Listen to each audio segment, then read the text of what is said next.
Hi, everyone. Welcome back to the Nonprofit Diaries. Here we share the stories that don't make the newsletter. I'm your host, Kimberly Bottom, and this week's guest is going to have you inspired to trust your gut and fight for what you believe. He's an award winning photographer and digital media expert turned nonprofit marketer, and he's currently sharing his talents with the Christian Relief Fund as their director of marketing. So, Caleb and I actually met a few years ago when we co-presented an educational session at a conference, which actually walked through his strategy for using paid ads to find and nurture donors. Now, that strategy has led to some impressive fundraising results for CRF, but the road to get there wasn't without resistance, as he will expand upon today. So, outside of nonprofit marketing, Caleb is a husband, a father, a man of faith, and a generous, kind spirit whose passion for serving others is apparent in everything that he does. Welcome, my friend, Caleb Dansby. Caleb, thank you for coming on. Yeah, thanks, Kimberly. So, like I had mentioned, we met because your whole strategy for basically bringing CRF to a new generation of donors, it's considered pretty forward thinking in nonprofit space, right? Like paid Mhm, advertising is not something that everybody is doing. So let's set the stage for the diary entry mhm. and let everybody know you joined CRF about 4.5 years ago. Is that right? Yeah, it was, beginning of 2022. Yeah, Okay, perfect. a little So over 4 years. you because you came straight from college, right? Pretty much Mhm. straight from college, and you were charged with helping to bring the CRF story to the younger generation of donors because you yourself are of the younger generation, right? So tell us a bit about that experience coming in. Yeah, so I went to a small college in West Texas, and, getting a degree in digital media arts and business marketing, kind of had the dream of, "Oh, I'm gonna go into a, corporate marketing career." And, in the height of when I graduated 2020, it was not a lot of places were hiring. And so it was really tough to kind of get into that field. So I went to work at a small outdoor store in West Texas and for a little over a year. And then I got a call from the president here at CRF to join the team because I was, looking for a job in marketing and was passionate about serving people around the world.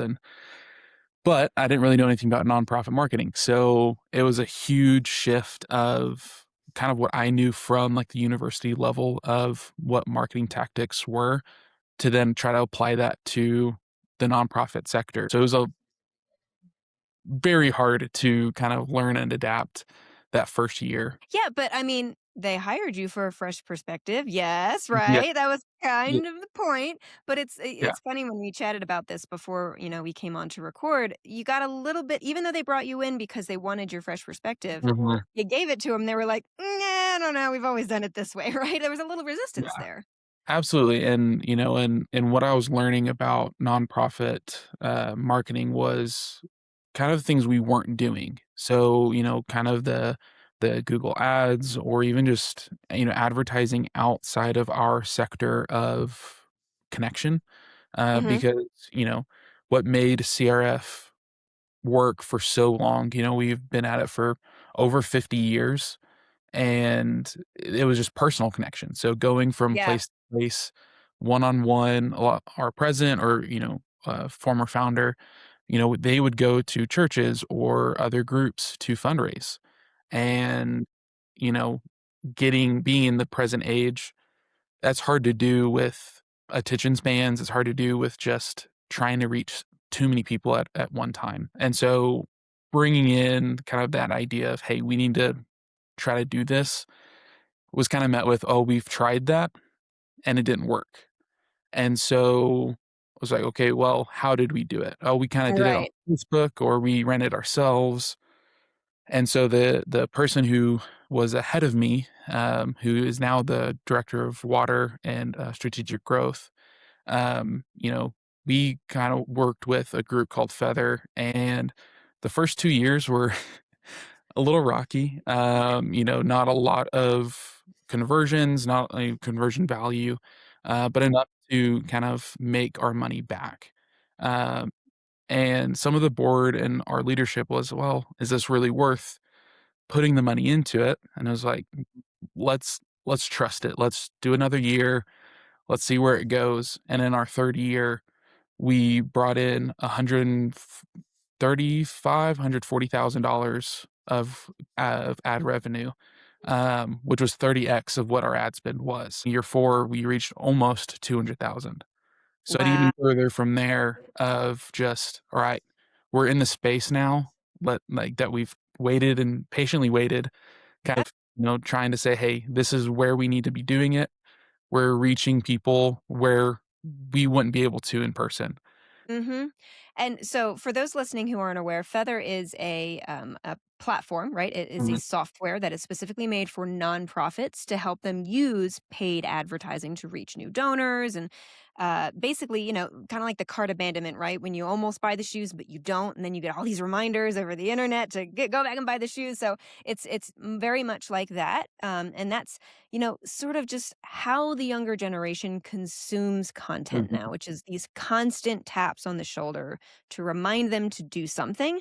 And to your point, even if you were able, Caleb, to travel to every single university and every single neighborhood to go canvassing, the first time you approach somebody, they might not be ready. So to come Absolutely. around and remind them several times, and not just remind them, the ad is not just donate now, right? The ad Mhm. is reminding them why. What is the impact that they're going to have? Are they funding your water program? Are they sponsoring a child? Like these images and these messages are just getting your mission in front of somebody again and again and again and again. So, to your point, you're still dealing with people, right? Even if Yep. I see the message 5 times, I'm a busy, distracted human who might have 5 other things going on at that exact moment. So you do need to give it some time. So you stood your ground. You fought the good fight. Now you had told me you got a really great response from your board last time when you came back Absolutely. with their fundraising numbers. Tell me about that. Yeah, the last 2 times, it was again a shock to the board that, this thing that was kind of just, "Oh, this may work, this may not work, we just need to see where it goes," blew up from not even just a conversion perspective, but even just how many people we're reaching. It was an eye-opening experience for them that, "Oh, this is actually how we can do it, just print media or going to places." And that has brought on a lot of encouragement to try new things, from, doing our own digital media, like video, or kind of expanding on this idea of, "Hey, we need to, take the momentum that we have and build our native, efforts to follow along." I know a lot of people who are probably listening to this podcast are going, I love this idea. I don't think my board would give me 2 years, right? They might give me 6 Absolutely. months and be like, "No, pull the plug." So for you, Caleb, that in Yeah. between time, when you weren't seeing, like you said, the massive amount of conversions or the really large donations coming in, how did you keep them on board? Like, what were, as we say in business, the leading Mhm. indicators that this was working and that you should continue down that road? I mean, I think the biggest thing is constant communication, Okay. with the board, like, "Hey, this is this month's report. These are the things that are looking good. These are things that are looking, a little rough, but hey, this is the progress that we are seeing live," and being open with the communication, and allow them to ask questions, because oftentimes I think the hesitation of going somewhere new is the unknown. Um, I mean, even as marketers, like, I'm having to do things that are unknown every day.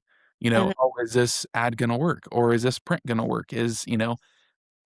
I that's in my world every day. So if I can help alleviate that for the leadership and the board, that's key to success. Something that I really loved about what we presented together when we were at that conference was the way that you sort of laid out the process, explaining it in terms of, very, very simple terminology, right? Boards probably don't know what getting 1,000 impressions mean, right? You got to go in and say, hey, that's 1,000 more eyeballs on our website, 1,000 more people who now know what we do that didn't Absolutely. before. So, like phrasing it so that they can understand the value is one Mhm. big thing. But to your point, is to say, hey, we're going to try this and it's probably not going to work after 6 months. I need you to buckle in. Like, I know what I'm doing. And I think if you really lay those expectations out, as long as you get that initial buy, and they're going to be like, okay, I understand this is not just going to be magic because nothing ever is. So if you don't, pretend that it's just going to suddenly turn on and we're going to be just rolling in the dough, that expectation is going to take you a really long way. And now, if you've got somebody who's listening to this and going, I would love this idea, but my board's maybe not as collaborative, or I have a little bit, what would be like your one piece of advice to that person? I mean, I think start off small. If you Okay. can start off with even trying some native things, whether that's like being consistent in an email campaign, Mm-hmm. that, especially if you're already sending out emails on a regular basis, make it creative, make it purposeful to a certain thing, not just, hey, this is who we are, but hey, if you are doing a canned food drive, this is what we're doing. Like the communication, this is what it goes to, then and just stick to it for several months and do it consistently. So it's just one thing at a time. We can't just like eat the whole donut. We Right. small bites of a donut and get where we want to go. Yeah. And just ensuring that to the board that um, little things will add up to big things, and almost approaching it as not a like monetary thing. Like, hey, we want to reach people. Yep.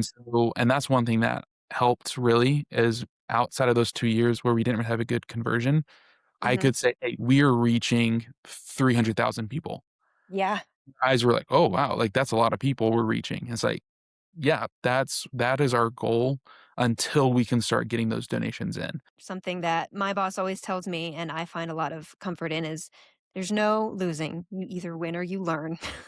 So That's even if something doesn't exactly go the way you think it's supposed to, then you can pivot and you've learned, okay, that mhm, doesn't actually work. Because to your point, you came in and said, hey, we should do this. You're like, oh, we already did that. You're like, but did you?